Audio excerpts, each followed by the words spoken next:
Two former soccer stars tell us how they are recruiting others to protect future athletes. Michelle Akers scored both goals in Team USA's first championship in 1991. And in 1999, Brandi Chastain helped lead the team to another title. Dr. Jon LaPook spoke to both of them about why they're trying to raise awareness of a debilitating brain disease. John, good morning. Good morning. Their concern is chronic traumatic encephalopathy, or CTE. It's most associated with football players who have repeated blows to the head and suffer from symptoms like memory loss. Now, these women are helping to launch a landmark study of former female soccer players. I was the target, so I won every punt by the goalkeepers. As far as headers went, easily 50 a game. I mean, a lot. Oh, I did a lot of heading the ball, and very proudly so, and very determined and very aggressive. 2 decades after Michelle Akers and Brandi Chastain celebrated those championship plays. I love you. I miss you. Every day I don't see you, I miss you even more. That is hilarious. The former teammates are still close friends. When I was in elementary school. Michelle has suffered from migraines for decades. I started making myself these And smoothies. both women, now in their early 50s, wonder if their occasional memory lapses are out of the ordinary.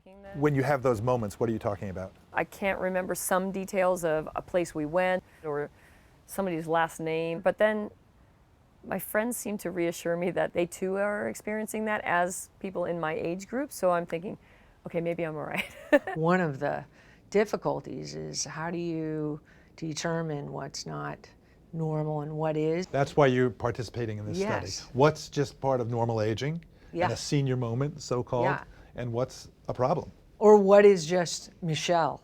Akers' questions mounted after she saw a 2017 documentary by British soccer legend Alan Shearer, who underwent testing to see if he had any early signs of CTE. So I was watching that and going, oh my gosh, that could be me. It stopped me in my tracks. To help find answers, Akers and Chastain have joined a long-term study into possible cognitive effects of all those headers and collisions. They're at that age now where if there was going to be some worsening difficulty, this is when we'd see it. Professor of neurology Robert Stern is leading the new study at Boston University School of Medicine.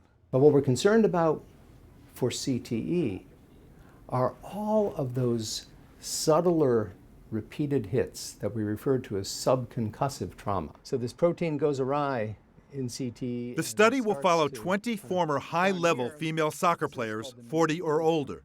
Baseline testing includes an MRI of the brain and evaluation of cognitive function. There you go. She can take it forward. Findings could impact soccer all the way to college and youth levels.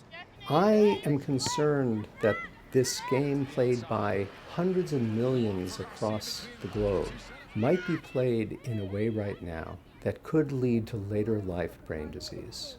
That's pretty scary. Nice and easy. Now a youth soccer coach, mother of 2 and a new grandmother, Chastain is determined to protect young players from unnecessary headers. And land on your shooting foot. I have absolutely done a 180 on that. Heading 5-story punted balls, no, not going to happen. We're not doing that.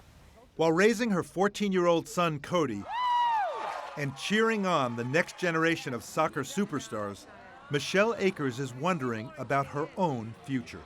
As I'm getting older and I want to have a great life, I'm planning on that. And if not, then I need to prepare. You've had this huge career. Awesome.